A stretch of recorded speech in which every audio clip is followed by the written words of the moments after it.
Se laisser porter par la musique de la chanteuse angolaise Lily Chumba et autres pépites d'Afrique et de sa diaspora. Une exposition conçue avant tout pour écouter et ressentir.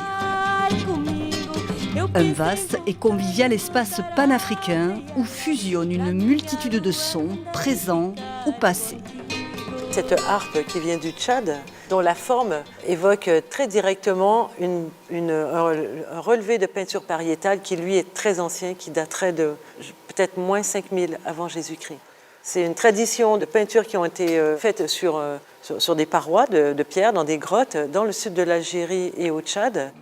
Des instruments emblématiques du continent africain, ancestraux mais aussi contemporains, prêtés ou sortis des réserves du musée.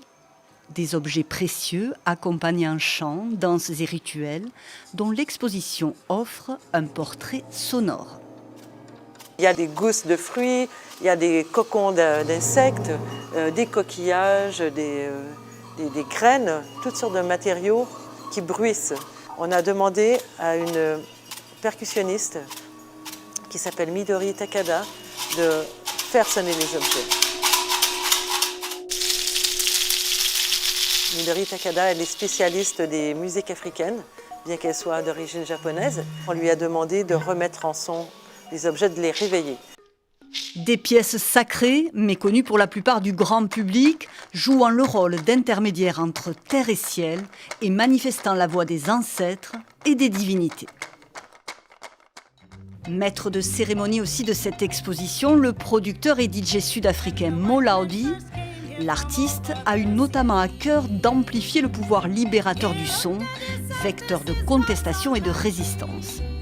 Parmi les nombreuses icônes célébrées ici, sa compatriote Miriam Makeba, voix engagée contre l'apartheid. Elle a inspiré tant de leaders révolutionnaires africains, de gens, de mouvements. Je pense que c'est dommage, et elle serait d'accord avec moi qu'on ne se rappelle d'elle qu'à travers le tube Pata Pata, comparé à tous les messages politiques de son répertoire. Pionnier du mouvement afro-électro et grand maître des fusions sonores, Mo Laudi compte parmi les plus prestigieux ambassadeurs du patrimoine musical sud-africain sur les dance-floors occidentaux.